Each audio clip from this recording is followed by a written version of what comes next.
Alors, juste avant de débuter, une petite précision. Maintenant, nous envoyons donc la clé USB, on va dire, du conseil à une société qui après va transcrire donc les débats. Donc, pensez à chaque fois que vous intervenez de donner votre nom et prénom. Voilà, ça c'est une petite précision pour faciliter effectivement l'enregistrement et la description ou la retranscription. D'accord? Donc du coup, nous pouvons commencer par l'appel. Éléonore, s'il te plaît. Marie-Josée Allen. Présente. Éléonore Barthes, présente. Bruno Bergaray. Présent. Pierre Bertorello. Présent. Philippe Bory. Carlos Bicot. Présent. Pascal Bousquet, absente, a donné pourvoir à Arnaud Sigu. Sybille Cazot. Jean-Luc Chabozy. Présent. Maurice Combe. Présent. Philippe Coste. Présent. Claudine Dallery. Joël Dolic. Florent Éveillard. Présent. Hervé Fournet-Fayas. Présent. Sandrine Fuster. Présent. Marina Garcia. C'est une erreur. C'est pas la bonne liste? Non, non, mais c'est pas la bonne liste. Voilà, c'est bon, c'est coché. Laurent Guerre. Elisa Jouffreau. Présent. Fabienne Joyeux. Présent. Bruno Maury. Présent. Elisabeth Michaud. Parfait. Philippe Plantade absent a donné pouvoir à Romuald Ponce. Romuald Ponce. Didier Robert. Il va arriver. Okay. Alain Roux. Pareil. Arnaud Sigu. Présent. Véronique Vitalain absente a donné pouvoir à Pierre Bertorello. Nathalie Vélopoulet. Valérie Hued absente a donné pouvoir à Marie-Josée Allen. Merci. Alors, avant de débuter le conseil, on va passer à l'approbation des procès-verbaux des séances du 11 décembre d'abord et ensuite du 12 et 25 mars. D'abord sur celui du 11 décembre. Donc du coup on avait noté, vous aviez envoyé vos rectifications, on les avait notées et acceptées. Donc si vous avez des questions par rapport à celui-là, M. Bory. Toutes les modifications avaient été acceptées sur celle du 11 décembre. Moi j'ai OK partout. OK partout. Bon. Alors si vous avez OK partout, ça devrait le faire. On va voter en conséquence. Et ensuite sur celle sur le 12 et 25 mars, là vous ne nous aviez pas envoyé les rectifications. Est-ce que vous voulez nous les envoyer et on le vote au prochain conseil ou est-ce que vous voulez le faire au moment, c'est-à-dire maintenant?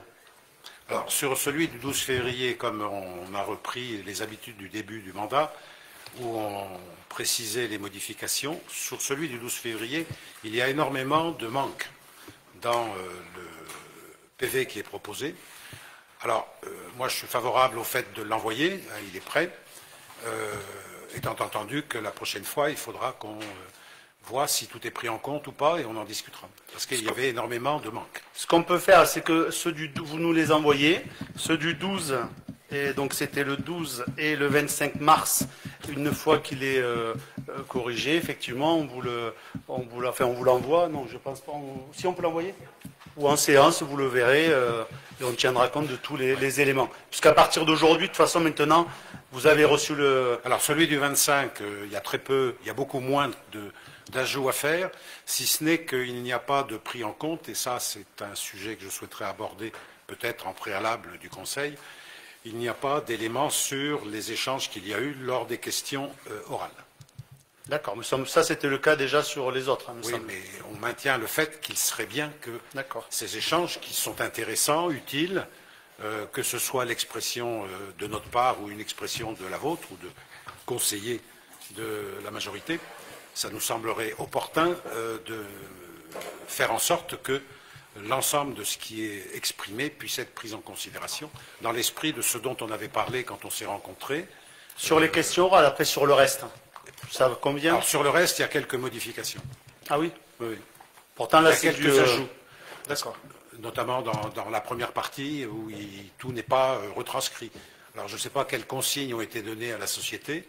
Non, pas de consigne particulière, si ce n'est de retranscrire le conseil. Donc la retranscription n'est pas totale. Bon, ben, vous nous l'envoyez, comme ça je pourrai le vérifier. Je vous l'enverrai pour que vous puissiez l'ajouter et on verra au prochain conseil municipal. Si tout est pris en compte, on l'adoptera. Si ce n'est pas le cas, ben, on fera comme on fait d'habitude. Hein, voilà. Ok, ben, écoutez, je vous remercie déjà pour le gain de temps sur le conseil municipal et l'intérêt de celui-ci. Vous nous envoyez tout ça et comme ça on vous fait un retour et après ça risque effectivement c'est nouveau donc on peut affiner après sur la manière de faire sur les prochains conseils. Ça marche. Donc sur les décisions. S'il vous plaît, oui. Avant, comme je disais que je voulais exprimer un ou deux sujets concernant le conseil municipal d'aujourd'hui, est-ce qu'il est possible que vous me donniez la parole en préalable, avant d'engager le conseil municipal? À quel sujet? L'ordre du jour. Ben, c'est par rapport justement à la note de synthèse de ce conseil municipal du 6 mai, qui appelle quelques remarques préalables concernant les 3 premières délibérations.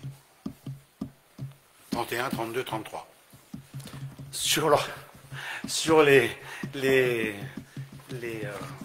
commissions, c'est ça? Commission oui, CCS. Allez-y. Voilà. Donc, je voulais reprendre ce que vous aviez dit, votre volonté exprimée suite à votre élection aux fonctions de maire pour favoriser le vivre ensemble et faire ensemble, devrait en premier lieu se traduire par une amélioration nette du respect des élus du groupe Avec vous pour Bruguière que nous sommes. Élus de l'opposition municipale qui représentent près d'un tiers des électeurs, 31% pour être plus précis. Électeurs qui se sont exprimés aux élections de 2020 où vous avez le souvenir qu'il y a eu une abstention très forte. Alors notons que le choix fait en 2020 de représentation proportionnelle au nombre d'élus, contrairement au résultat du vote, minore nettement la représentation de l'opposition qui se trouve alors ramenée à 13%. Ce respect institutionnel de notre représentation par la majorité municipale avait semblé retenir votre attention lorsque nous nous sommes rencontrés le 27 mars. Alors, il devrait se traduire, nous semble-t-il, par une juste représentation au sein des commissions municipales. Le nombre de membres par commission reste inchangé, c'est ce qui est écrit dans le courriel qui nous a été envoyé. Le maire, 5 conseillers municipaux de la majorité, un conseiller municipal de l'opposition. Donc chaque commission est constituée de 7 élus. La juste représentation par un calcul proportionnel au regard des 31% des suffrages exprimés devrait conduire à avoir 2 élus de l'opposition dans chaque commission.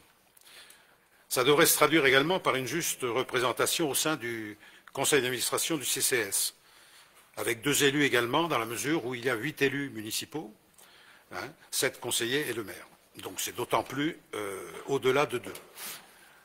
Et par une juste représentation dans la part d'expression libre dans le bulletin municipal, à savoir 31% des 4200 signes qui sont prévus, ce qui porterait à 1300 signes au lieu de 590 pour les élus d'opposition.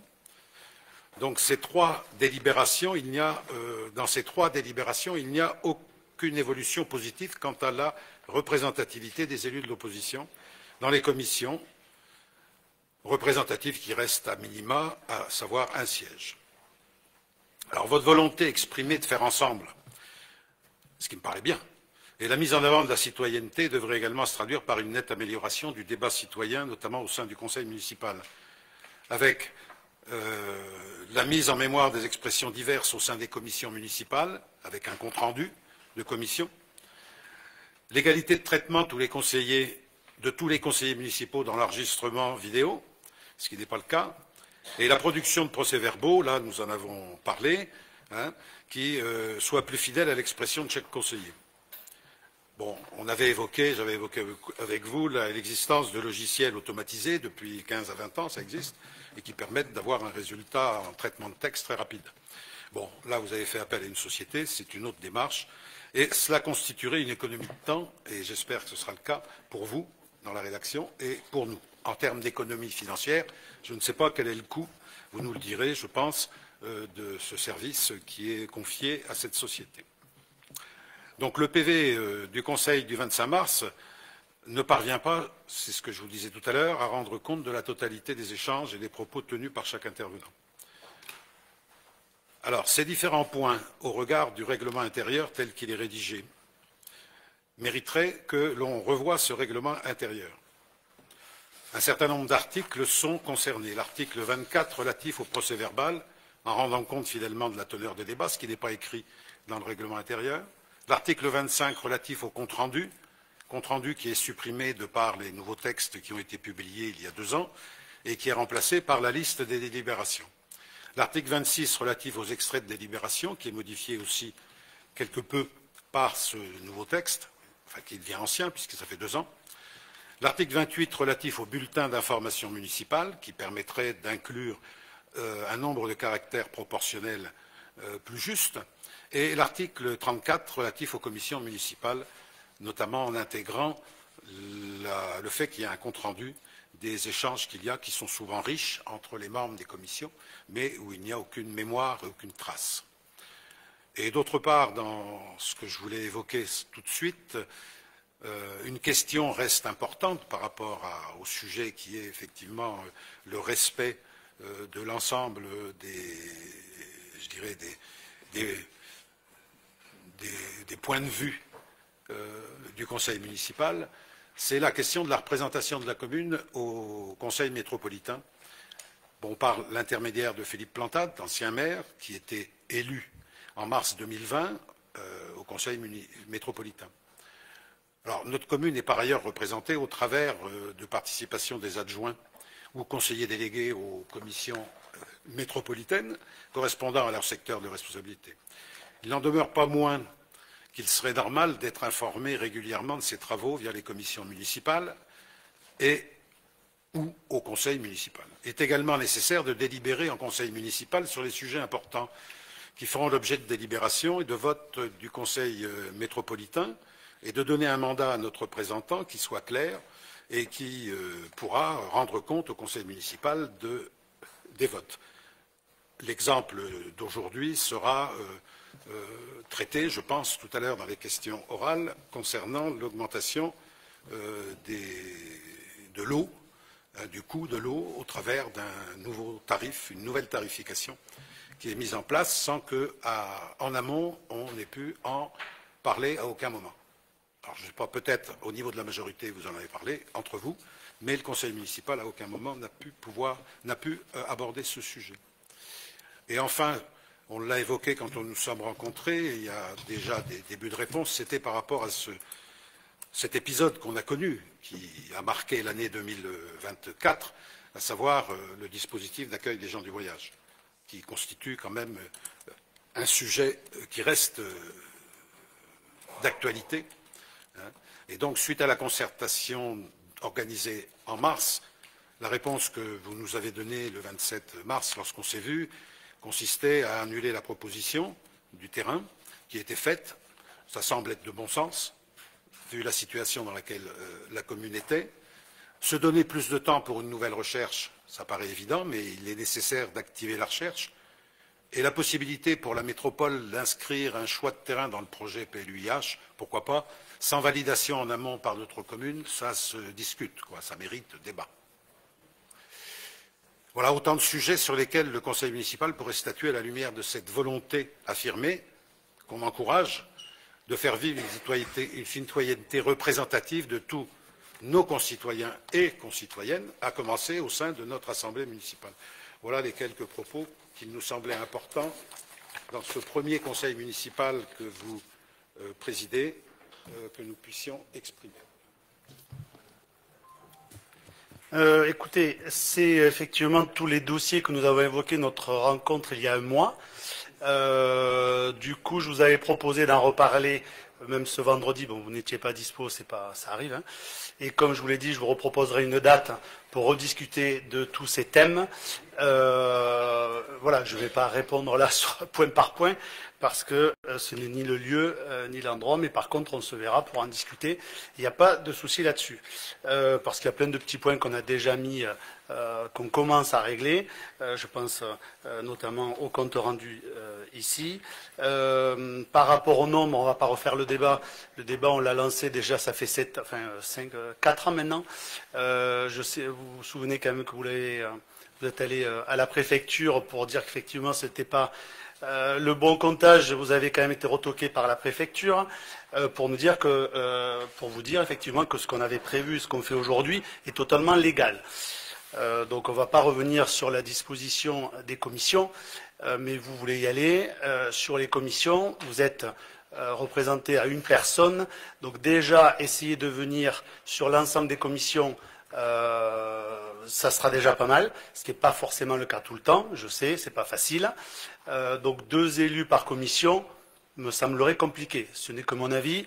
Je pense que si on peut discuter, s'il y a déjà un élu de l'opposition sur les commissions, je pense que ça suffit pour faire le débat. Et à chaque fois, sur certaines commissions, il y a débat et il y aura des comptes rendus, j'appuierai là-dessus. Sur les autres sujets, je vous l'ai dit, on y travaille et lorsque nous verrons, je vous enverrai effectivement d'autres propositions de date et on discutera de l'ensemble de ces sujets où on a déjà des éléments de réponse et certains vont intervenir dans ce conseil municipal. Mais en tout cas, on vous a entendu. On peut commencer ? Alors, sur les décisions, nous avons 3 décisions.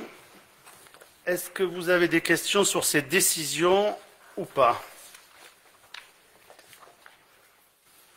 Monsieur Bory, Monsieur Combe, dites-moi. Monsieur Escafid, Oui. sur Monsieur Escafid, là, la Oui. première, Oui. où c'est que ça se trouve exactement? Ah oui, oui, dites, n'oubliez pas de dire Monsieur Maurice Combe, Combe. pardon. Voilà, tout à fait, voilà, Monsieur merci. Combe. Merci. Comme vous l'avez dit pour moi, c'est pour ça que... Pardon, oui, pardon, Maurice. Je voulais savoir, Monsieur Escafid, à quel endroit ça se situe? Je vous prie. Dans les bois de Nalbez. Fabienne Joyeux, dans les bois de Nalbez. Et le micro. D'accord.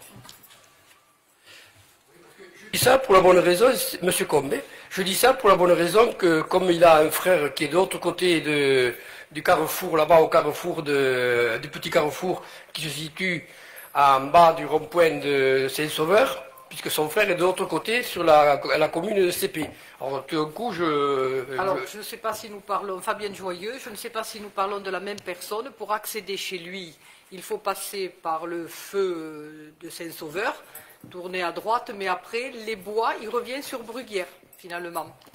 Monsieur Combe, il c'est son accède- frère. Monsieur Combe, c'est son frère. Hein, Monsieur Escafit a celui de l'autre là-bas. Georges, c'est Je ne l'autre. connais que ce monsieur. Voilà, Voilà. ok. Il refuse Monsieur Combe, pourquoi on lui refuse les panneaux? Fabienne Joyeux, parce qu'il veut mettre des panneaux photovoltaïques sur des bâtiments qui ne sont pas construits. C'est marqué. Donc, ce n'est pas légal. Voilà. Problématique. Ah oui. Sur les autres décisions, nous n'avons pas de questions. Monsieur Bory, c'était. Voilà, on vous a reconnu. Ok, donc je vous remercie. Donc, qui vote contre? Non, on ne les vote pas, ceux-là. Eh non, vous voyez, je suis déjà prêt à démarrer. Ah oui, non, mais il faut. Hein. Allez, sur les décisions, c'est bon, je vous remercie. Donc, on peut démarrer l'ordre du jour du Conseil avec tout d'abord donc la modification des commissions municipales, leur composition. On va vous projeter effectivement les commissions avec la création notamment de la commission citoyenneté et vivre ensemble, où on retrouve donc Pascal Bousquet, Florent Veillard, Valérie Oued, Jean-Luc Chabozy, Nathalie Véloupoulet et Elisa Jouffreau. Est-ce que cela vous convient? Est-ce que vous avez des questions sur, à part évidemment ce que vous avez dit en introduction? Alors, comme c'est le Philippe Bory, comme c'est effectivement le sujet dont j'ai parlé tout à l'heure, il va de soi qu'une seule représentation, un seul membre de la commission ne correspond pas à la représentativité qui devrait être celle qui devrait exister, incluant le maire dans la commission. Voilà. Donc on s'abstiendra sur les propositions, ce qui ne veut pas dire qu'on ne viendra pas aux commissions. Ah, c'est déjà bien. Merci, Monsieur Bory. Donc je vous la passe aux voix. Qui est contre? Qui s'abstient? 4. Merci. Pareil sur la modification donc, de la commission d'appel d'offres, la CAO. Est-ce que, alors une question, est-ce que M. Combe vous restez titulaire Et M. Bory en suppléant? Très bien. Qui vote contre? Qui s'abstient? Je vous remercie. Sur la modification donc, de la composition du conseil d'administration du CCAS, nous faisons une modification pour intégrer donc, Sandrine Fuster au CCAS, en lieu et place de Bruno Bérégaray. Donc voilà, donc je vous propose d'accepter cette modification. Qui vote contre?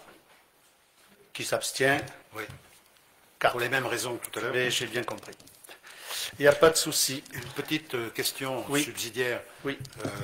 Nathalie Velopoulet, qui Oui. est bienvenue aujourd'hui, fait suite à la démission de Marina Garcia, dont on n'a pas eu l'information officielle, si ce n'est que ça s'est fait après le Conseil du 25 mars, puisqu'elle était chargée en tant que conseillère déléguée des marchés. Oui, Donc c'est une décision qui a dû être prise entre-temps. tout à fait. Elle a décidé, oui, elle a décidé de démissionner. Donc on salue et on souhaite la bienvenue à Nathalie Velopoulet. Bienvenue. Aussi pour pouvoir le faire. Mais bien sûr. Mais Merci vous êtes- beaucoup. Merci beaucoup. Du coup, on va passer au classique, après ces trois délibérations, sur le tirage au sort des jurys d'assises. Donc devant vous, vous avez, comme d'habitude, le petit papier. Si vous pouviez éviter de mettre votre numéro favori comme chaque année, parce que sinon on retombe chaque fois sur les mêmes personnes. Donc essayez de changer dans les numéros de page parce que souvent d'une année sur l'autre, certains mettent le même nombre, donc on tombe souvent sur les mêmes personnes. Donc si on peut, voilà, essayez de faire preuve de créativité sur. Alors.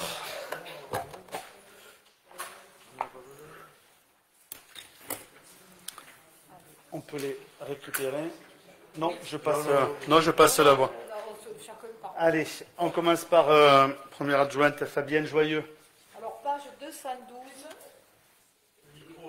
212. 212, ligne 3.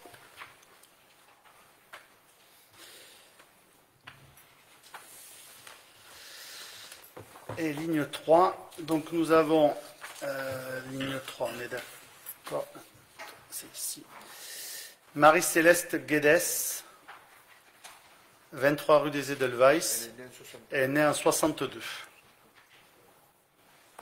C'est bon? Allez, Elisabeth. Ça me plaît, ça. Page 12, ligne 4. Guedes. Page 12, ligne 4. Page 12. Je sais que c'est un peu fastidieux, mais c'est quand même nécessaire. Alors, et ligne 4. 1, 2, 3, 4. Madame André Madeleine Simone, 1930.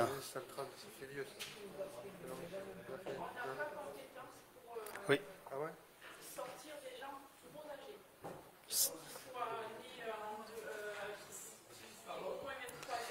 Non, on demandait parce qu'effectivement elle est née en 1930, mais autant lorsqu'ils sont nés avant 2001, effectivement, donc ça ne rentre pas, on ne peut pas le faire. Mais sur des personnes âgées, c'est pas à nous à les enlever. Elle a été tirée au sort, elle a été tirée au sort. Après, je pense que c'est le suivi qui fera le reste. Monsieur Bicot. Page 31, ligne 10.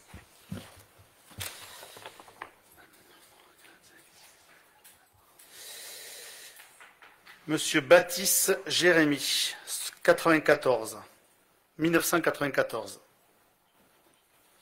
3 impasse des Carrols. Ça vous va comme ça?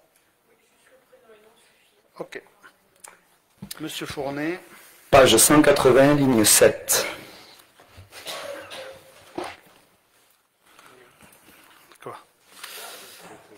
Alors, 180 et ligne 7.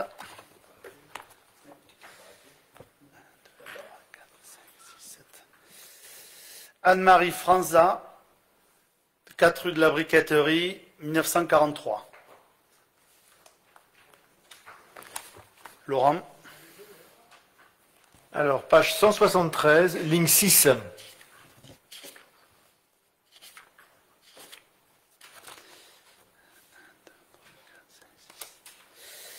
Monique Ferrero, 1940, 40 avenue du Gamouna.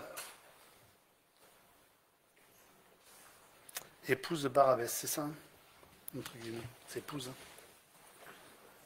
Ouais. Pierre. Page 25, ligne 8.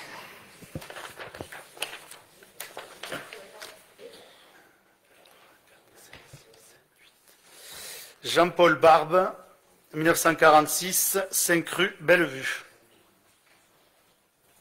C'est bon. Joël. 111, ligne 7.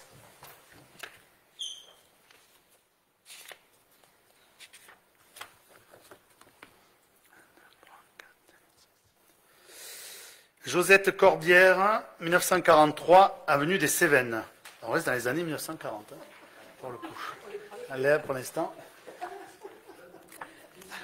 Oui, c'est... Là, je limite, là, c'est... Il y en a Il n'y en a pas. Civil. Page 50, ligne 9. 50, ligne 9. Alors... Marie Blanchard, 2000, 2 impasse de la Rivière, 18 juillet 2000. Voilà, il suffisait de le dire. Donc c'est bon. C'est... Ça passe. Bruno. Oui, page 313, page 313, ligne 7. Je te remercie, 313. Ça me lève tout. 313, ligne 7. Victor Nefer, 2003. Non, 21, non, il est pas bon. ça passe pas. Ça passe pas. Du coup, il faut que vous me redonne un nouveau chiffre. Bah, un autre. Un autre ici. Ou je change la ligne. Non, non, non. Ah, Page 315, ligne 1. 75. 315. C'est pour toi, c'est 2 pages après ça. Merci. Et ligne 1. Michel Nicolas, 20 bis avenue de Toulouse, 1940. Très bien. Révisé. On revient à la logique. Nathalie. Page 14, ligne 9. Page 14. Ouais, ils sont gentils. Oui, oui, je vois. J'ai noté les noms. C'est pour les élections. C'est ça, c'est pour s'entraîner déjà. Alors, 14 ligne 9. Christelle Arcas, 1969, 22 rue des Edelweiss. Encore. C'est bon? Lisa. Page 267, ligne 2. 267, ligne 2. Sylvain Louis-Marie, 1971, 25 bis, rue de la Briqueterie. C'est bon aussi. Monsieur Combe, 389, 9. Excusez-moi. Non, non, parfait. Ah, je bouge même pas. 389, 9. Michel Saintenac, 1946, 34 place de la République. Épouse de Mouche, oui. Il a quel âge, lui 1948. Monsieur Bory. Alors, 60, ça c'est pour la page, et 5, c'est pour la ligne. Alors, 65.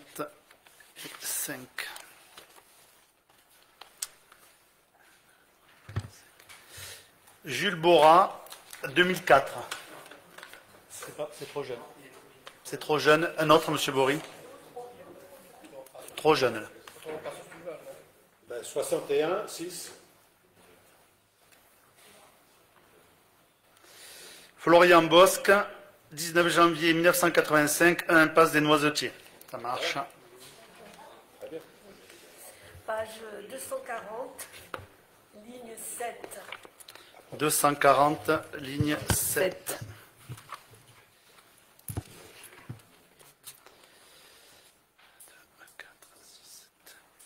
Thomas Lacombe, 1992, 1 impasse de la Crestiane.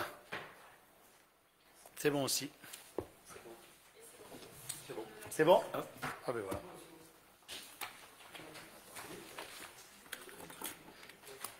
Ben oui, vous n'avez pas besoin.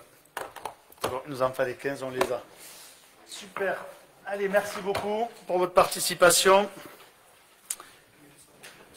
Du coup, ça passe au vote.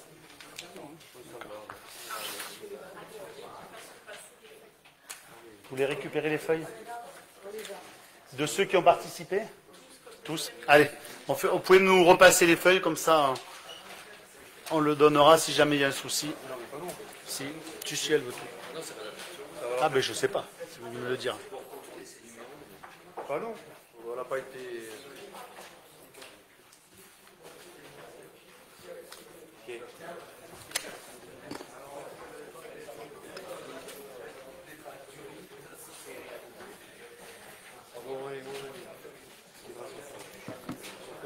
C'est bon? Allez, on continue. Je vous propose de continuer donc sur les délibérations du Conseil avec la reconduction du poste de collaborateur de cabinet. Donc là, je vais vous la lire. Donc, considérant que l'autorité territoriale d'une collectivité territoriale peut constituer un cabinet dont les membres appelés collaborateurs de cabinet lui sont directement rattachés et l'assistent dans sa double responsabilité politique et administrative, considérant que la population de la commune de Bruguière est inférieure à 20 000 habitants, l'effectif maximum de collaborateurs du cabinet de Monsieur le maire est fixé à une personne. Considérant que conformément à l'article 7 du décret 87-1004 précité, le montant des crédits sera déterminé de façon à ce que, d'une part, le traitement indiciaire ne puisse en aucun cas être supérieur à 90% du traitement correspondant à l'indice terminal de l'emploi administratif fonctionnel de direction le plus élevé de la collectivité, occupé par le fonctionnaire en activité ce jour, ou à l'indice terminal du grade administratif le plus élevé détenu par le fonctionnaire en activité dans la collectivité. D'autre part, le montant des indemnités ne puisse en aucun cas être supérieur à 90% du montant maximum du régime indemnitaire institué par l'Assemblée délibérante de la collectivité et servir aux titulaires de l'emploi fonctionnel ou du grade administratif de référence mentionné ci-dessus. Il est donc proposé à l'Assemblée délibérante de reconduire le poste de collaborateur de cabinet. Est-ce que vous avez des questions? Oui. Philippe Bory, une question. Collaborateur du cabinet, oui. Quelles sont les missions qui sont dévolues aux collaborateurs de cabinet? Alors, elles sont nombreuses, puisqu'il s'agit effectivement d'avoir un suivi et une aide sur les élus qui ont des commissions, sur les élus qui ont des commissions aussi à la métropole, d'accord, puisqu'il intervient effectivement en aide et en soutien, notamment sur l'urbanisme ou les travaux. Évidemment qu'il est chargé auprès de moi-même de toutes les relations que je peux avoir avec les Bruguiérois et les relations institutionnelles, et les élus aussi, afin d'oublier personne, notamment les Bruguiérois. Ça fait partie. Après, il y a toutes les commémorations, le lien avec les médias. Je l'ai dit, l'appui aux élus. Et évidemment, la construction de mon agenda et oui, la gestion aussi.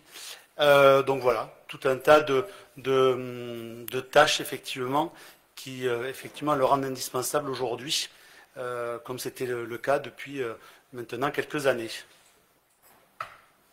Donc c'est assez proche d'un poste d'assistant de direction. C'est un chef de cabinet. Voilà. Oui, non, mais je pose cette question. Après, si c'est juste... Alors, une des questions qu'on vous avait posées le 27 mars, c'était de savoir si il était aussi en situation, ce poste, je ne parle pas de la personne. La personne ne rentre pas en ligne de compte dans les propos que je peux avoir. Oui, mais bon, quand même, en redéfinissant et en choisissant de remettre en cause cet emploi, c'est aussi la personne. Ce qui me gêne, moi, un petit peu. Non, moi, c'est pas mais la personne. Peu importe. Mais moi, ça me gêne à ce niveau-là. Sinon, à ce moment-là, on fait ça sur toutes les personnes. Non. Et je vous sors les fiches de poste de tous les employés de la mairie et des agents. Pas du tout. Je pense que tous... La question se pose par rapport à ce poste, notamment par rapport à la relation et au travail qui pourrait être conduit avec le maire qui n'est plus élu à la métropole, je sais, vous me l'avez posé, le lien qu'il peut y avoir avec notre élu à la métropole. Est-ce qu'il y a une part de ce qui va être dévolus à l'accompagnement. Comme de notre élu. je viens de le dire, il est en relation et en support sur les élus qui participent à des commissions métropolitaines, que ce soit l'urbanisme, que ce soit les travaux, que ce soit aussi le sport et aussi notre conseiller municipal Philippe Plantade, aussi, qui participe à des commissions. Donc, effectivement, voilà, il aidera, il sera un appui sur la métropole. Voilà. Je vous propose de passer aux voix. Donc, qui vote contre? Qui s'abstient? 4 abstentions. Je vous remercie. Nous avons ensuite modification du tableau des emplois suite à des octrois d'avancement de grade. Donc, considérant que conformément à l'article L313.1 du Code général de la fonction publique, les emplois de chaque collectivité ou établissement sont créés par l'organe délibérant de la collectivité ou de l'établissement, considérant donc qu'il appartient à l'Assemblée délibérante de modifier le tableau des emplois afin de permettre la nomination des agents inscrits au tableau d'avancement de grade établi pour l'année 2024. Donc, nous avons donc deux postes en puéricultrice et en rédacteur, et de supprimer le poste suivant, celui d'animateur qui était sur l'enfance et jeunesse. Donc il est proposé au conseil municipal d'adopter la modification du tableau des emplois ainsi proposé à compter du 1er juin 2024, de préciser que les crédits suffisants sont prévus au budget et d'autoriser monsieur le maire à signer tous les actes liés à ces modifications d'emploi qui sont évidemment à la demande des agents et qui sont passés aussi devant le comité social territorial. Est-ce que vous avez des questions? Oui, Monsieur Combe, ça fait plusieurs années que je demande les comptes rendus du comité technique de la commune, et à ce jour, depuis 2020, je n'ai aucun. Donc j'aimerais bien avoir les comptes rendus, éventuellement, qui ont été faits, et surtout celui-là, savoir comment, voilà, par rapport à ce qui se dit éventuellement au niveau des agents. D'accord. Alors je ne sais pas. Oui, mais on peut dire. Oui, oui. Alors, parce que... Ben écoutez, non, mais il n'y a pas de souci. Celui-là, le compte rendu n'a pas été encore fait, puisque c'était il y a très peu de temps. Et après, je vous l'envoie. D'accord. D'accord. Monsieur Combe me dit bien que normalement, c'est 15 jours après la date. Il faut que ce soit affiché dans la commune. Oui, mais ça, on a vu avec les agents qui ont participé au CST. Et effectivement, il y a du retard même sur les autres. Et ils en ont convenu qu'effectivement, il n'y avait pas de souci, que la personne qui est chargée de rédiger le compte rendu avait un peu plus de temps, donc il y aura plus de 15 jours, mais je m'engage donc à vous le transmettre, il n'y a pas de souci, monsieur Combe.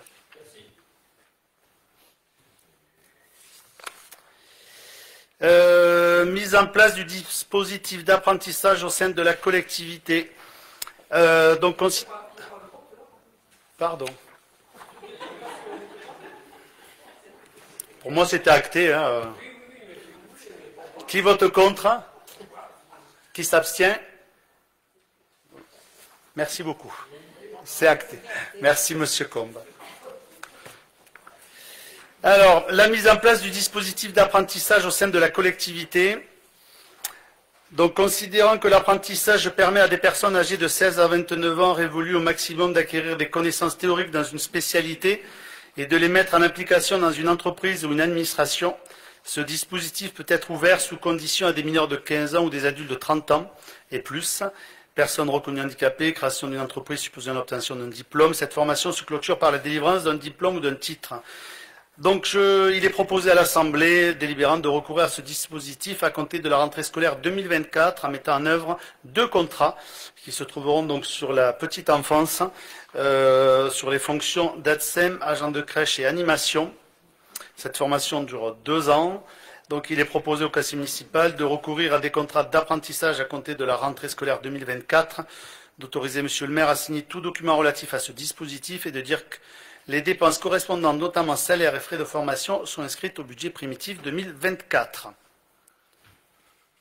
Monsieur Bicot, des précisions sur ces 2 postes qui vous concernent? Non, vous avez tout dit, monsieur le maire. C'est la première fois qu'on fait appel effectivement à des contrats d'alternance. Donc c'est aussi une opportunité d'accueillir des jeunes dans la commune et puis de les former à un poste qui est spécialisé dans la petite enfance. Des questions? Oui. Quel est le régime indemnitaire pour les stagiaires? Monsieur Bory. Il y en a un?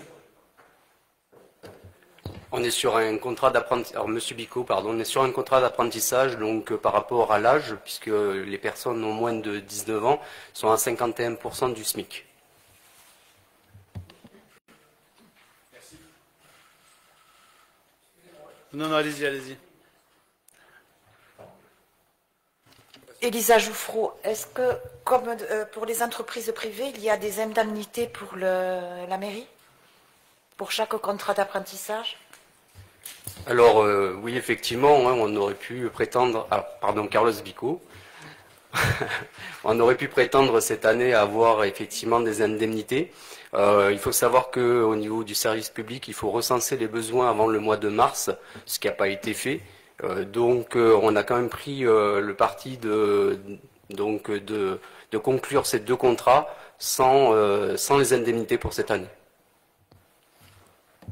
Voilà, aujourd'hui, il était primordial, je pense, de recourir déjà à l'apprentissage pour nos jeunes, parce que c'est toujours compliqué pour eux de trouver une institution ou une entreprise.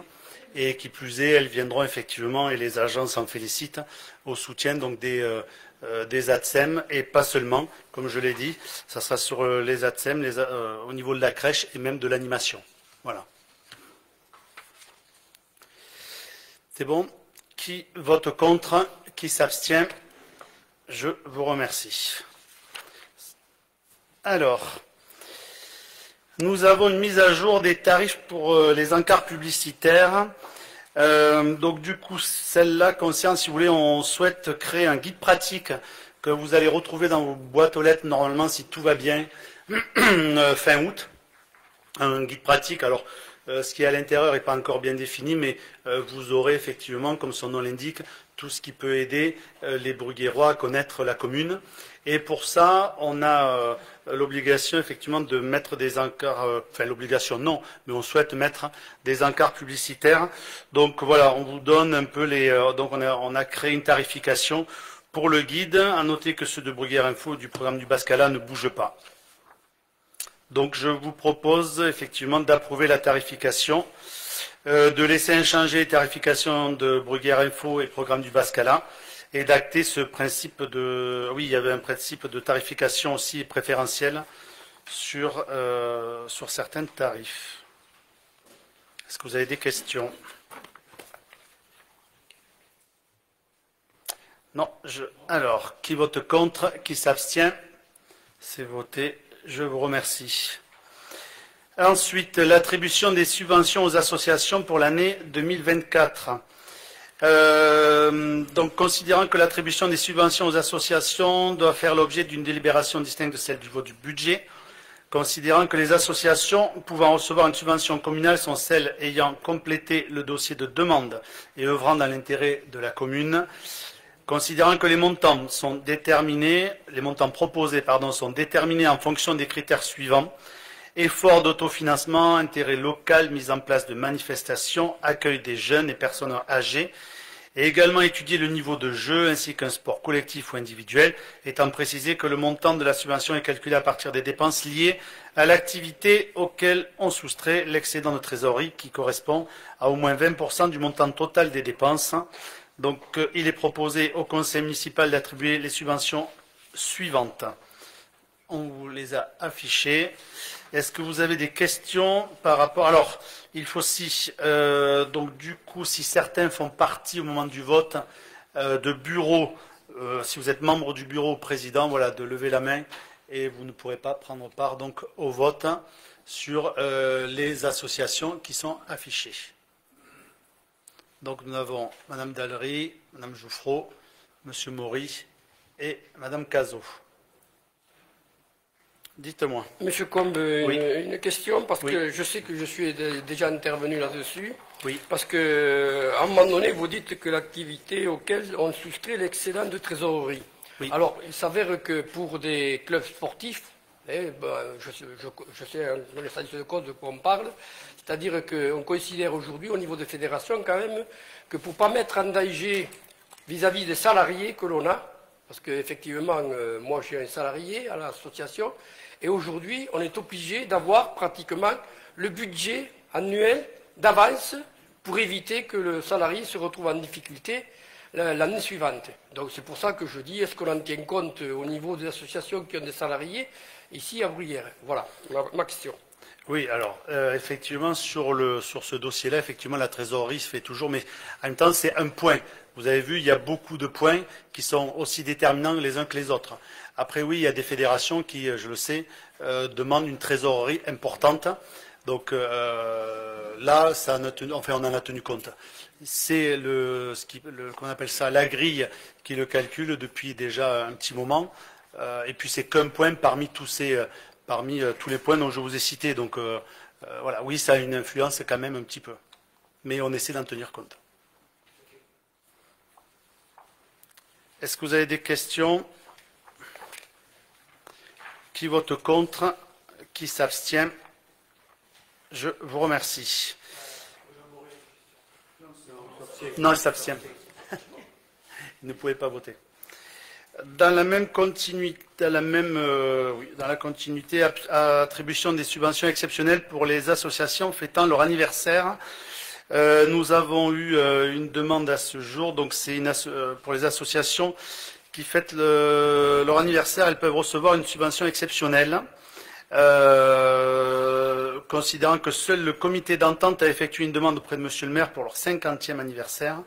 Donc je vous propose d'attribuer la subvention exceptionnelle suivante. Donc comité d'entente donc créé en 1974, donc il a 50 ans, 61 adhérents et le montant est de 750 €.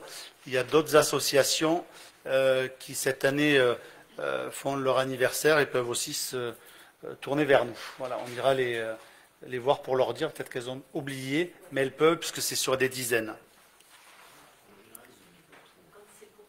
Est-ce que vous avez des questions? Donc on peut le passer aux voix. Qui vote contre? Qui s'abstient?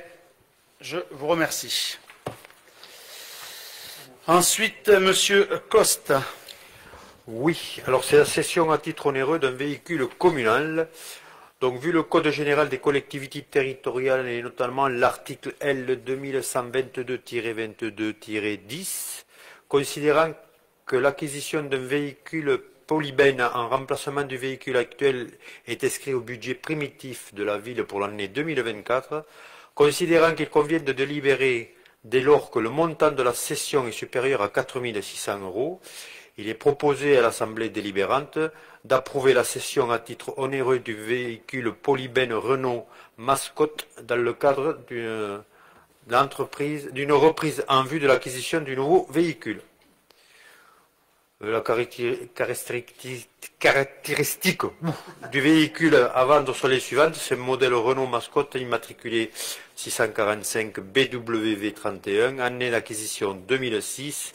Date de première immatriculation le 12-12-2006, kilométrage 115 000 km et le prix de vente était de 6 000 €. Il est proposé au conseil municipal de valider la cession du véhicule polybène immatriculé 645 BWV31, de donner pouvoir à Monsieur le maire pour la signature de tous les documents y afférents. Voilà, c'est l'achat. Donc le nouveau véhicule est un MAN que nous avons acheté il y a un mois ou un mois et demi. Et voilà, donc il faut qu'on se débarrasse donc de l'autre véhicule qui est repris par le garage.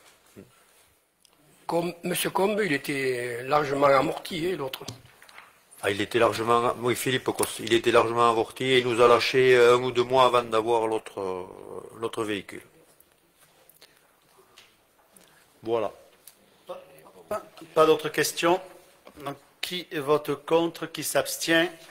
Je vous remercie. La suivante, donc, avec Fabienne Joyeux. Donc je vais vous expliquer concernant l'antenne Free. Nous avons été contactés par Free il y a pas loin d'une année qui recherchait un emplacement pour positionner cette fameuse antenne. Voilà, donc ils sont venus nous voir pour se positionner d'entrée sur le toit de la mairie. Avant d'accepter quoi que ce soit, nous leur avons demandé, parce qu'ils voulaient que cette antenne soit centrale, un petit peu comme celle qui est chez Orange à la caisse d'épargne. Voilà, nous leur avons demandé des études diverses sur le toit de la mairie. Nous leur avons demandé de se rapprocher un petit peu de Xeraco, mais là, bon, ce n'était pas acceptable. Et le deuxième point, c'était sur l'ancien conseil municipal en face de la mairie. Voilà.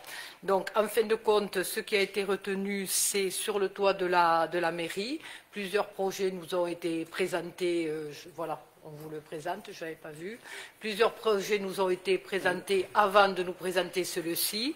On n'a pas accepté celui sur l'ancienne, à l'âge d'or, sur l'ancien conseil municipal, parce qu'ils étaient obligés de détruire la cheminée qui se trouvait dans la salle de l'âge d'or. Donc, il n'était pas question qu'ils détruisent cette cheminée. Voilà, donc le plus judicieux, c'était sur le toit de notre mairie, voilà. Et cette antenne elle ne sera pas plus haute que celle que vous voyez à la caisse d'épargne. Elle fera 2,10 mètres de haut. Elle est en composite pour imiter une cheminée. Nous avons négocié le tarif et nous avons pu obtenir 9 000 € qui sera payable 2 fois dans l'année, en janvier et en juillet. Donc le bail, comme vous l'avez vu, est consenti pour tous les opérateurs 12 ans et reconduit par tacite reconduction sur des périodes successives de 6 ans, mais c'est pour les 4 opérateurs en France, c'est comme ça. Voilà. Vous avez des questions?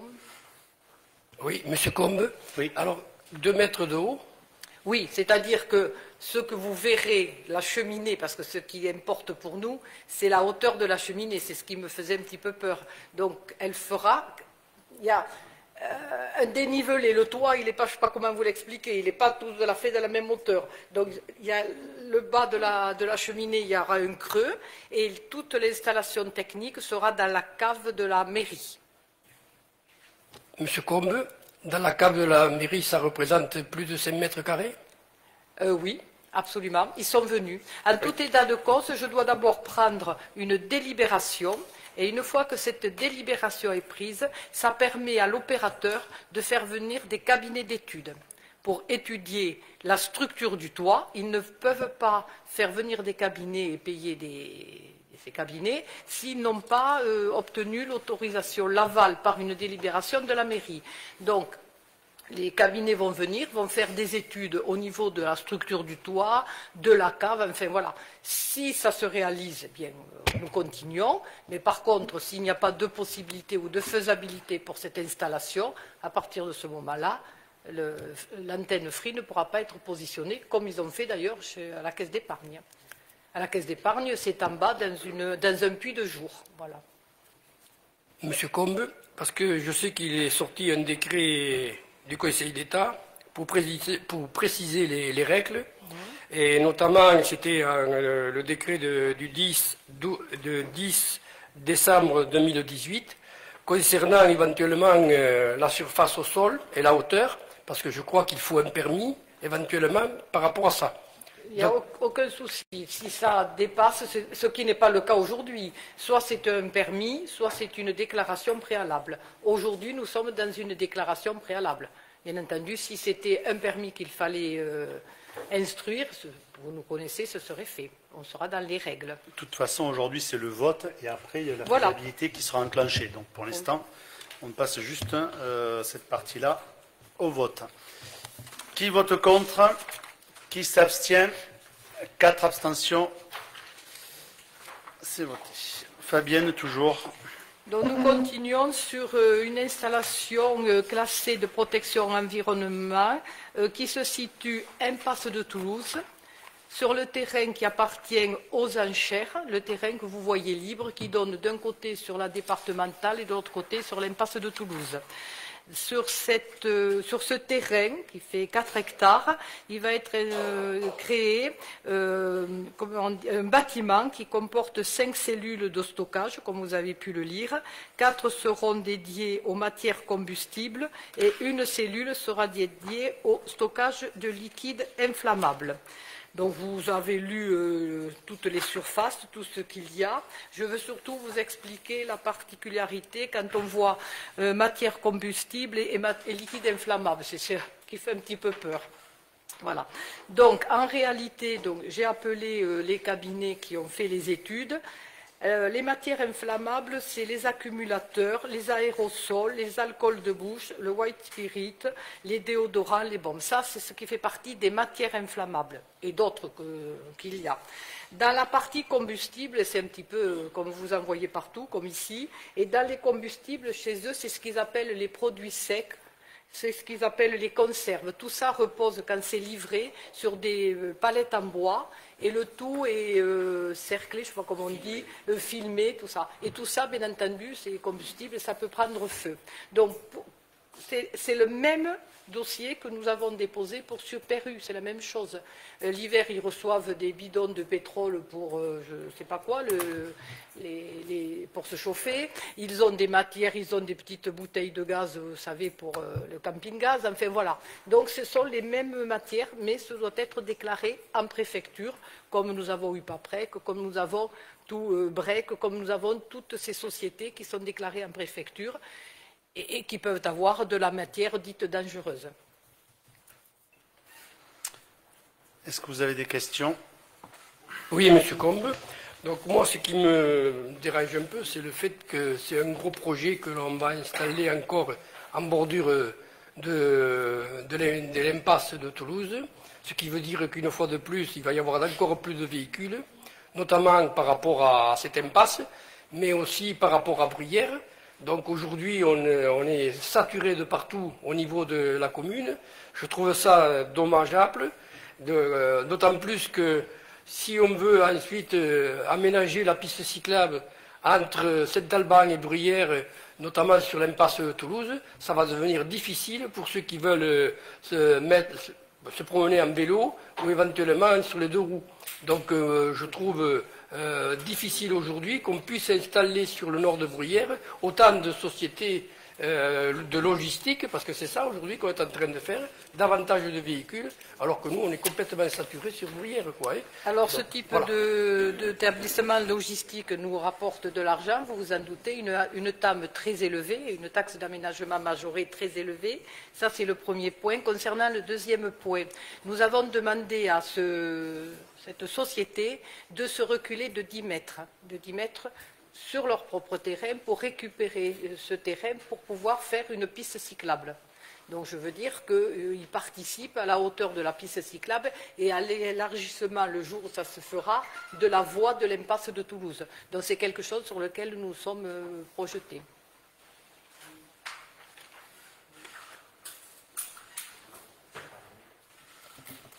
Elisa Jouffreau, il y aura de combien de camions jour en moyenne? Je ne sais pas. Pour le moment, ils ne le savent pas parce qu'ils n'ont pas, si vous voulez, le locataire. Aujourd'hui, il n'a pas le locataire. Il construit le bâtiment et ensuite, il recherchera le locataire. Aujourd'hui, le bâtiment est construit pour avoir des sociétés pour emmagasiner. Voilà. Donc, c'est pour ça qu'il a élargi la demande en combustible ou en inflammable. Peut-être qu'il n'y en aura pas, il n'y aura pas de tout ce que je vous ai dit. Mais il a préféré ouvrir son champ de possibilités. À aujourd'hui, je n'ai pas le nom de la société qui viendra s'installer, mais quand elle y sera, je vous le dirai. Oui, Monsieur Bory. Là, on est encore sur une structure qui va accueillir une entreprise de logistique. Oui, enfin, logistique, ce n'est pas des camions, c'est de l'entreposage, je dirais. D'accord. Quand je parle de logistique, c'est on entrepose et le matériel qui est entreposé n'est pas destiné à rester là, donc il circule. Donc on est sur encore une grosse structure sur cette partie-là, hein, qui quand même fait 20 000 mètres carrés, d'après ce que j'ai vu. Donc ça paraît imposant. D'autant plus que sur l'avenue de Toulouse, au-delà de la problématique de la circulation à venir des vélos, on est quand même sur une partie où il y a quelques habitations. Donc, est-ce que les personnes qui habitent à proximité ont été consultées en amont, même s'il y a actuellement une possibilité de venir en mairie? Je vous réponds, oui. Est-ce qu'il en est? Moi, ça me semble peut-être sur cette zone être un peu dommage. D'autant plus que peut-être au niveau de la commune, on pourrait réfléchir à avoir quelques réserves foncières. On aurait peut-être pu réfléchir. Alors c'est vrai que ce n'est pas C'est un pas rapport nous. d'argent, mais c'est un coût. C'est pas, déjà, oui, exactement. Non, mais c'est pas à nous. Déjà, il faut effectivement, pouvoir l'acheter. Et puis après, après, je veux préciser quand même que ça reste une zone industrielle. Dans les deux cas, dans les deux, c'est des zones où effectivement c'est industriel. Donc on ne va pas remettre de l'habitat où à l'époque il y a eu du mixte et je ne suis pas sûr que ça soit la bonne idée.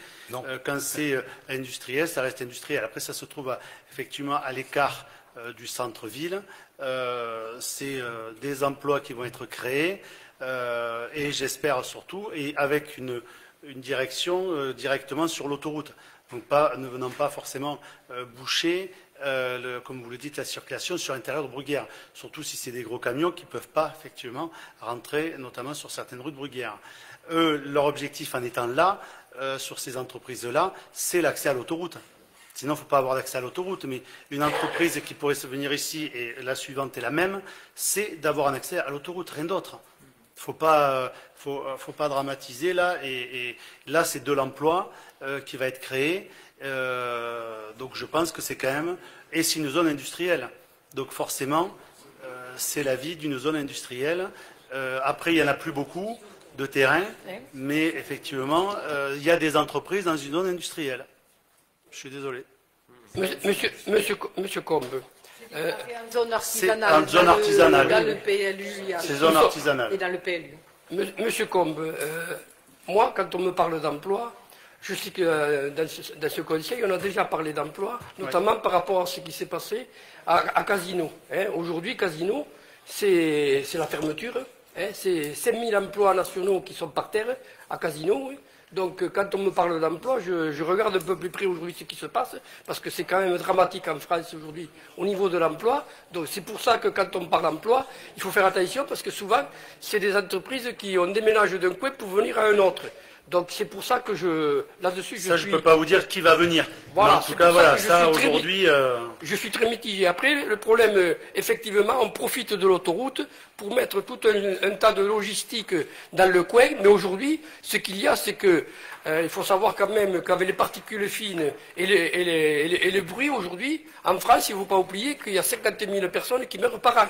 Donc, à un moment donné, il va falloir quand même qu'on regarde de plus près sur la commune et aux alentours, que la logistique, c'est bien joli, mais les camions, ils vont automatiquement passer par l'autoroute, ce qui ne veut pas dire qu'ils ne traverseront pas Bruyères, parce que c'est pas vrai. Il y en a beaucoup qui traversent Bruyères, alors qu'ils n'ont rien à y faire. Et aujourd'hui, on n'a rien pu faire par rapport à ça. Voilà, c'est pour ça. Non, là-dessus, c'est votre avis. Est-ce qu'on peut le passer aux voix ? Je peux passer les deux ou il faut faire une après l'autre? Non, un par un. Expliquer. Alors, oui, c'est ce qu'on allait faire. Donc, on passe la première. Qui vote contre? Qui s'abstient? 4 abstentions. Je vous remercie. Donc, la suivante. Donc, la suivante, elle se trouve impasse dans la zone du Petit Paradis. Elle se trouve à côté de ce qu'on appelle Brec-Cisco. C'est un terrain qui appartient au même propriétaire. Il va créer donc un entrepôt. Et là, par contre, je peux vous répondre, je connais qui va venir dans cet entrepôt. C'est la société, c'est le groupe Pomona et c'est en réalité Délices et Création qui va venir s'installer chez nous et qui, bien entendu, va faire travailler des personnes, 65 apparemment personnes. Et donc, c'est la même démarche qui a été faite puisque c'est les mêmes sociétés. C'est identique, la démarche est faite auprès de la préfecture des installations classées et pareil, il y a la partie matière combustible qui est déclarée et le dossier bien sûr est déposé également à l'accueil de la mairie pour être consultable. Cet après-midi, des personnes sont venues consulter le dossier également. Et il y a un carnet sur lequel vous pouvez apporter des commentaires qui sera clôturé et ensuite envoyé à la préfecture. Monsieur Bory, contrairement au projet précédent, là on sait quelle va être la nature de l'activité. Oui. Dans l'autre, on est complètement dans l'incertitude, ce qui ne nous convient pas par rapport à la perspective de savoir ce qui va être fait sur cette grosse construction. Là, on est sur une construction de taille un peu moins importante quand même, 4 fois moins je crois. Donc à partir de là, en sachant ce qu'il en est, ça semble être un petit peu plus fini comme projet d'installation d'une entreprise sur ce secteur-là, qui est effectivement dévolu à une activité artisanale et au-delà, contrairement, je dirais, à la nature de la zone d'activité qui existe, impasse de Toulouse, qui historiquement a dû être créée, je ne sais pas de quelle manière, puisque avant d'être une zone d'activité, c'était une zone habitée, puisqu'il y avait des habitants sur ce terrain. Donc je ne sais pas à l'époque ce qu'il en a été de la décision, de la concertation, des accords des habitants. Là, on est sur une zone d'activité, il me semble que c'est plus cohérent, et donc on sera amené à être favorable à ce projet, contrairement au précédent. Très bien. On peut le passer aux voix. Qui vote contre? Qui s'abstient? Je vous remercie.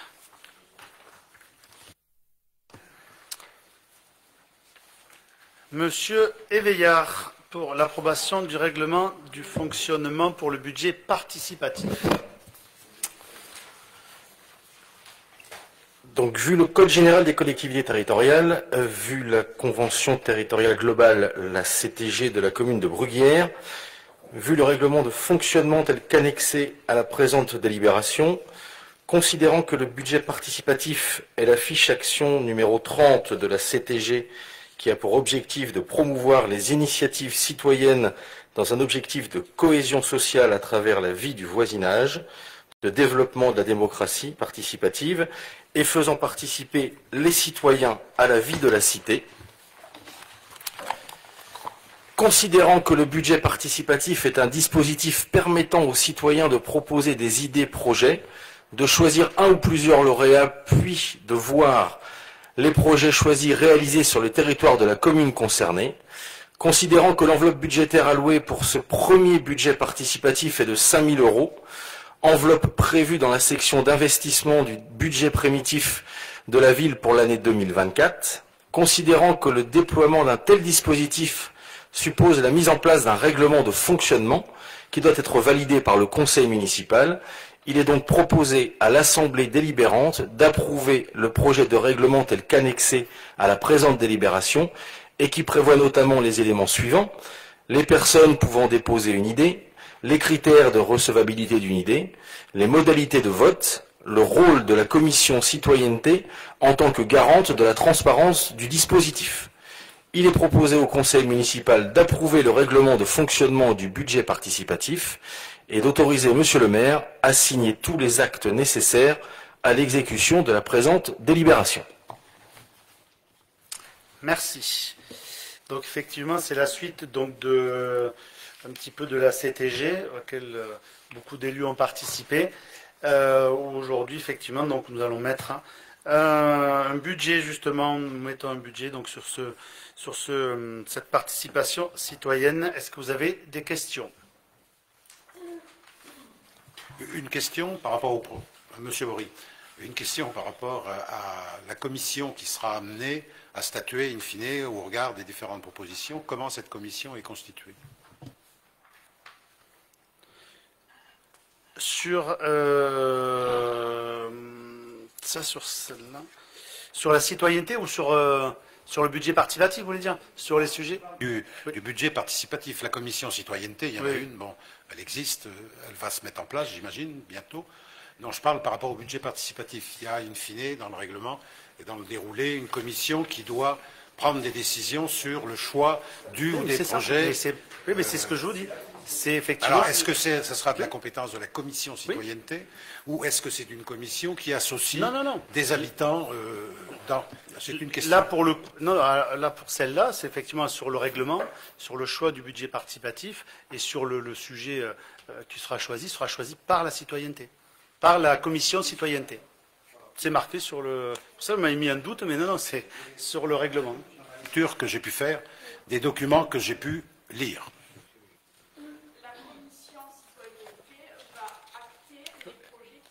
Voilà. Ah oui, après. Oui. Très bien. Est-ce que vous avez des questions, d'autres questions? Donc, qui vote contre? Qui s'abstient? Je vous remercie. Donc, Marie-Josée Allen pour le Bas-Cala. Donc, c'est l'adoption de la programmation culturelle pour le Bas-Calais, donc la saison 24-25. La deuxième partie, puisque la première partie a été discutée en conseil municipal précédent. Donc, considérant que les spectacles supplémentaires sont proposés par rapport à la délibération précitée et qu'il convient d'en arrêter la tarification, il est ainsi proposé le complément de programmation suivant. Donc, en septembre, octobre, les 4 dates que vous avez, il y a donc Boudeur pour un spectacle d'humour avec un tarif D. En octobre, Gustave Parking, également humour. Nash, Anna Chédid pour un concert et l'orchestre de chambre de Toulouse également. Donc, vous avez par la suite différents tarifs. Un tarif A, tarif réduit et tarif bon plan. Et le tarif B, bon, je ne vous détaille pas l'ensemble, vous avez dû le voir. Et les tarifs soirée également. Le tarif réduit 1 correspond aux demandeurs d'emploi, étudiants, moins de 18 ans, la carte privilège, ainsi que les seniors et les personnes en situation de handicap. Le tarif réduit 2 correspond aux enfants de moins de 12 ans. Il est donc proposé au conseil municipal de créer les tarifs énoncés précédemment et d'autoriser monsieur le maire à prendre les décisions pour fixer le tarif bon plan lorsqu'il sera utilisé. Bien, merci. Est-ce que vous avez des questions? Non. Ok. Donc, qui vote contre? Qui s'abstient? Je vous remercie. On peut passer donc à la suivante sur la mise en place de tarifs promotionnels pour la saison 2024-2025 du Bas-Calais. Donc, considérant la volonté de la municipalité d'encourager l'achat de billets grâce à une politique tarifaire attractive et faciliter ainsi l'accès à la culture. Tout d'abord, il est proposé de mettre en place une période de préachat avant le début de saison avec l'instauration de tarifs dégressifs. Lors de la soirée de présentation de la saison qui aura lieu le 13 juin, les personnes présentes pourront acheter leur place à moitié prix. Sur les mois de juin et juillet, du 14 juin au 31 juillet, les places seraient vendues à 40% de leur prix fixé initialement.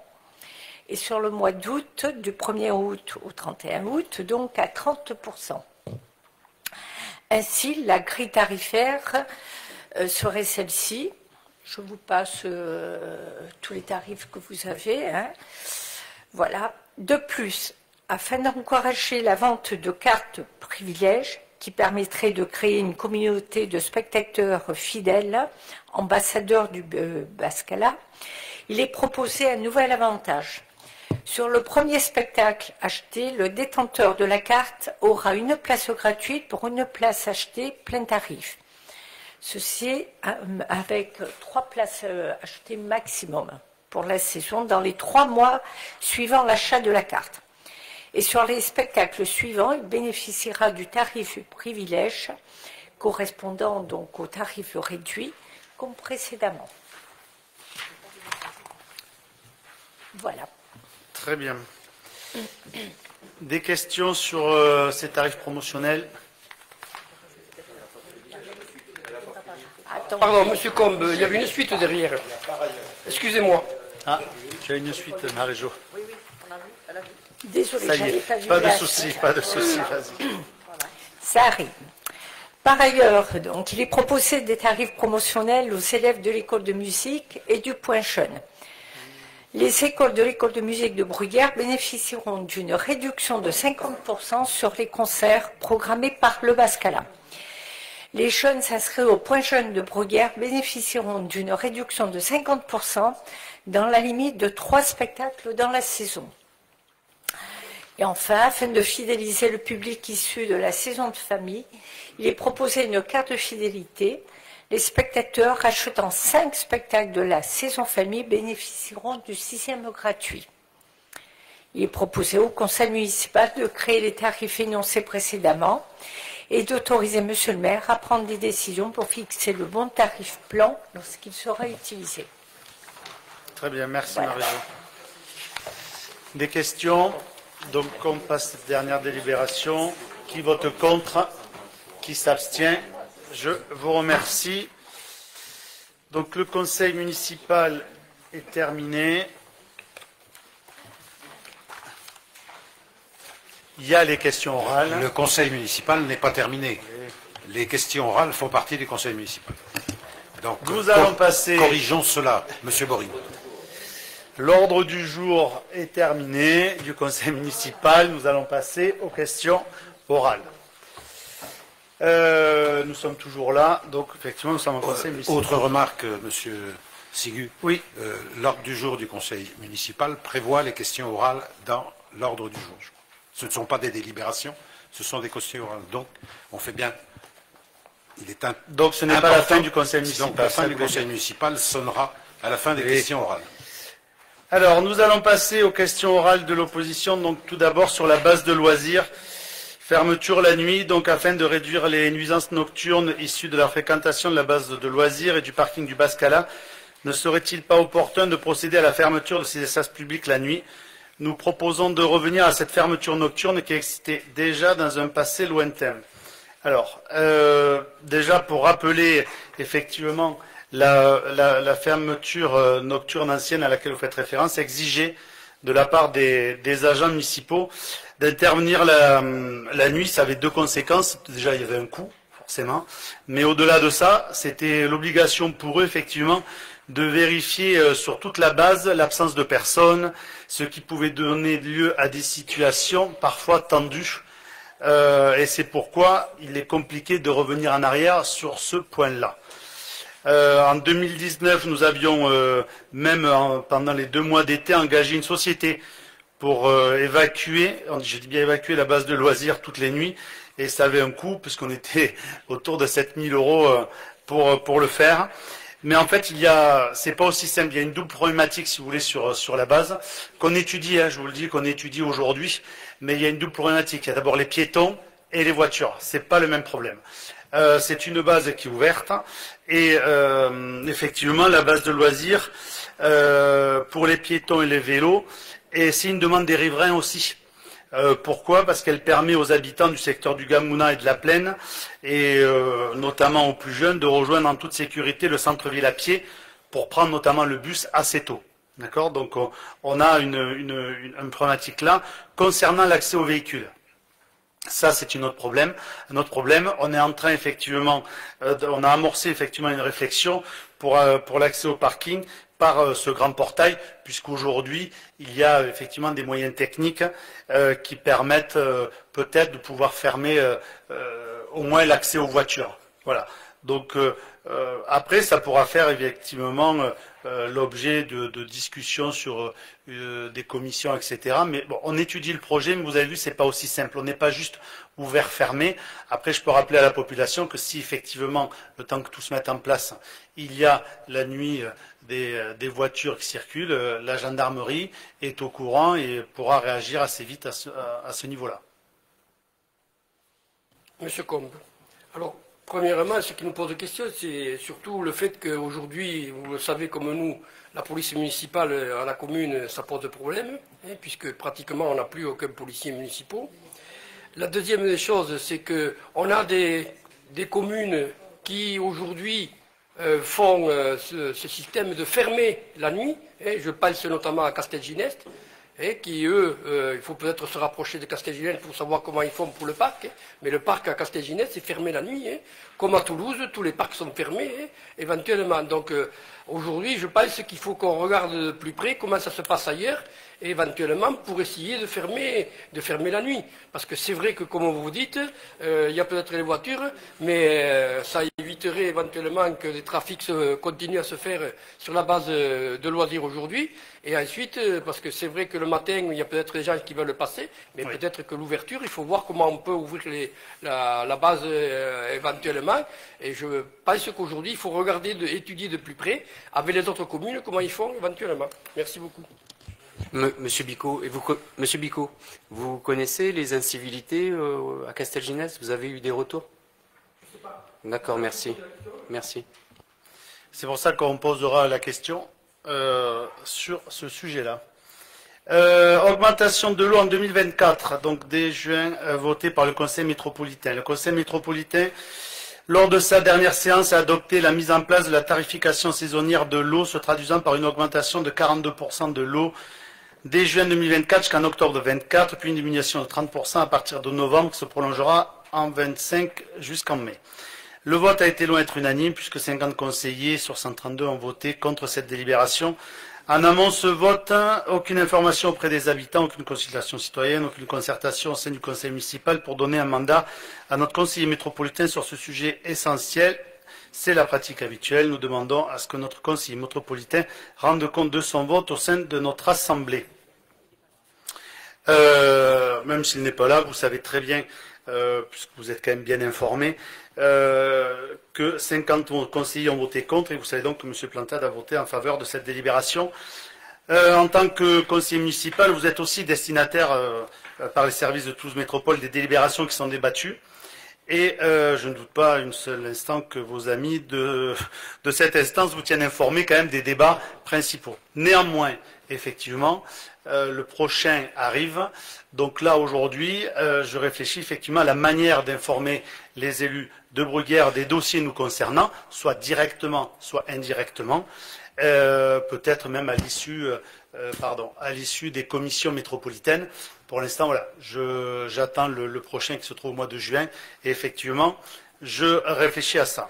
Sur le fond, quand même, sur le fond, un petit mot quand même sur ce sujet-là. Sur le fond, on est tous persuadés du bien fondé, effectivement, de la préservation et l'utilisation raisonnable de l'eau potable. Au conseil métropolitain, j'y étais ce jour-là. Effectivement, il y avait deux positions. Une position pour ce que vous venez d'évoquer, mais l'autre position, c'était effectivement de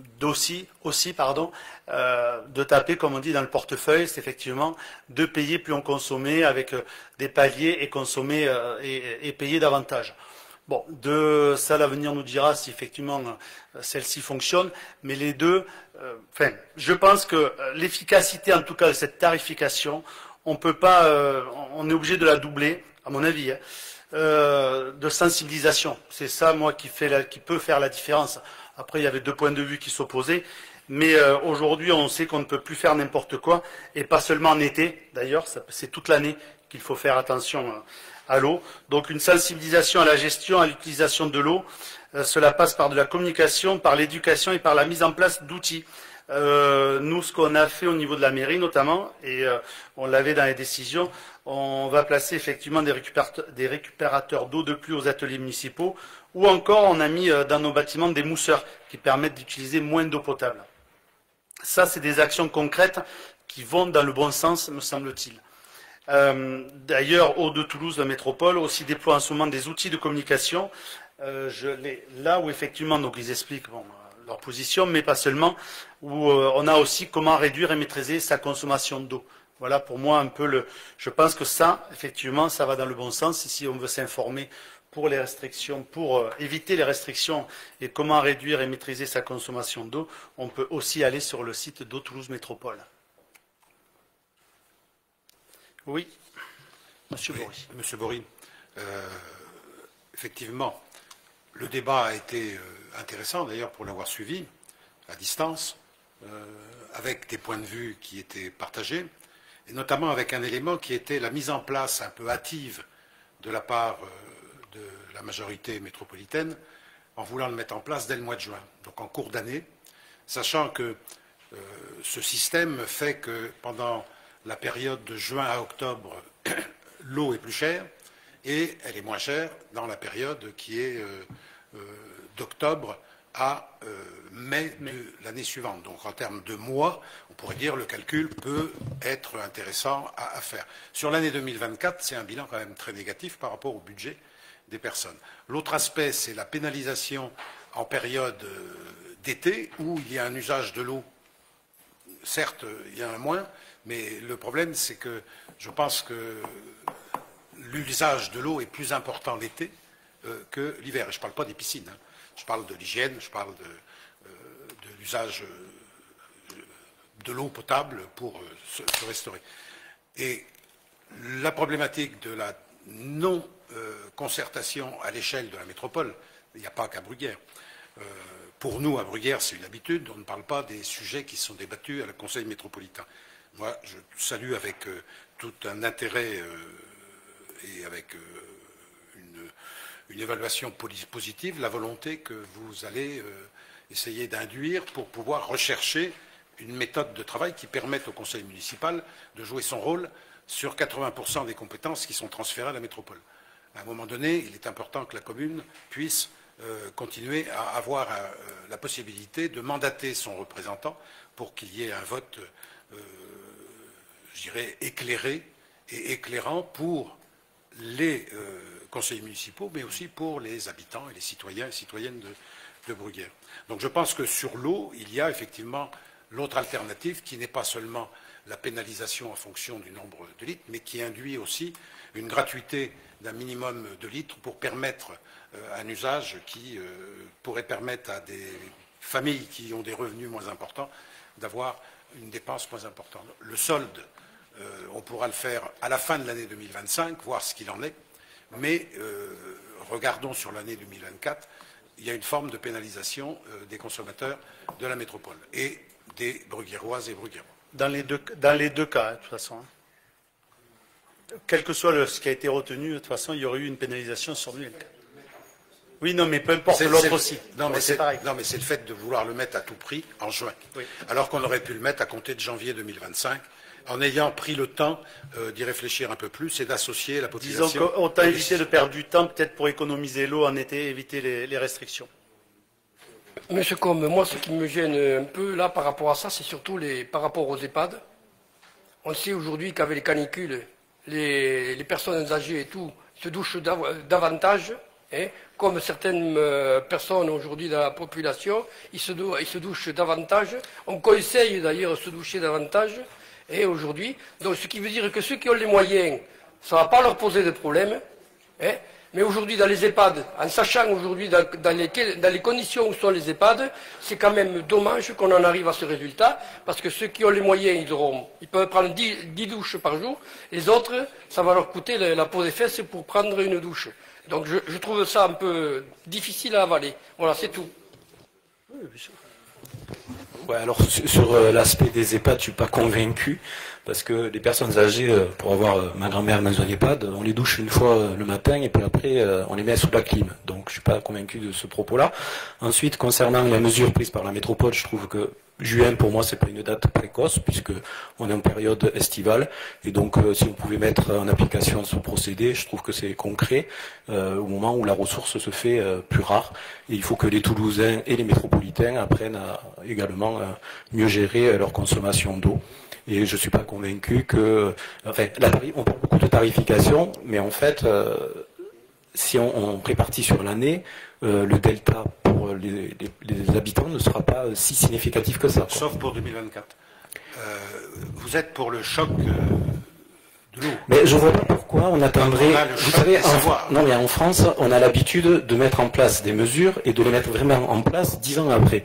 Là, on peut le mettre en place de suite, et bien autant le faire de suite. Au 1er janvier 2024. Pourquoi perdre, oui, mais c'est ce que je disais, pourquoi perdre du temps là-dessus? Je pense que l'eau est pas une denrée rare, heureusement, mais en tout cas, voilà, il faut sensibiliser le plus tôt possible et arrêter de repousser. En tout cas, c'est mon avis. Après, voilà, pour ça, c'est ça. Pour troisième question, donc vous aviez une question sur les panneaux d'affichage supplémentaires en décembre 2020. Nous avions proposé la mise en place d'espaces d'affichage public visant à réduire l'affichage sauvage. 2 panneaux ont été implantés sur la commune. Nous proposons l'installation de 2 panneaux supplémentaires. Alors écoutez, notre commune respecte déjà la réglementation en vigueur, qui est effectivement, concernant l'affichage public, d'avoir 2 panneaux. et parfois, vous êtes d'accord avec moi, c'est des superpositions d'affiches où c'est pas forcément visuellement très propre, hein, voire même lisible. Donc on va éviter pour l'instant, pour le moment en tout cas, l'installation de 2 panneaux supplémentaires. Après, moi je déplore surtout, j'imagine comme vous, que certains partis politiques, syndicats, professionnels ou même associations pratiquent l'affichage sauvage. Donc nous demandons à chaque fois à la police municipale d'être attentive sur ce sujet et effectivement à chaque fois elle contacte les contrevenants pour qu'ils retirent leur affiche. On avait pris d'ailleurs une délibération en mars 2019 et justement en parlant de communication, il n'y a pas que les panneaux d'affichage qui à mon avis voilà, peut-être sont un peu dépassés, mais je vous rappelle que dans le BI, on vous a transmis, donc pour ceux qui veulent le faire en version papier, mais on peut le faire aussi en ligne, justement, un sondage, moderniser et améliorer la communication municipale. Donc je vous engage à y répondre et peut-être de marquer qu'il faut plus d'affichage par l'intermédiaire de ces panneaux, mais je pense qu'aujourd'hui, il y a quand même des moyens autres pour communiquer, en tout cas. Voilà ma réponse. Pour le 4e et dernière, donc panneau indicateur de vitesse. Donc nous relevons pour la 3e fois depuis mars 2020 nos demandes concernant, nous renouvelons pour la 3e fois depuis mars 2020 nos demandes concernant la remise en état et l'installation des panneaux indicateurs de vitesse. La communauté est dotée de 2 panneaux lumineux indicateurs de la vitesse des véhicules, l'un situé route de Montauban, qui a été supprimé, le second toujours en place route de Toulouse, dispense un affichage défectueux, donc inefficace. Nous proposons qu'il soit remis en état de bon fonctionnement et de replacer un nouveau panneau indicateur de vitesse route de Montauban. Le caractère préventif de ces panneaux nous conduit à proposer également d'en implanter un 3e à l'entrée de notre commune, route de Castelginest, en amont du Super U, et un 4e en amont du futur rond-point, rue de la Briqueterie, en menant de Saint-Sauveur.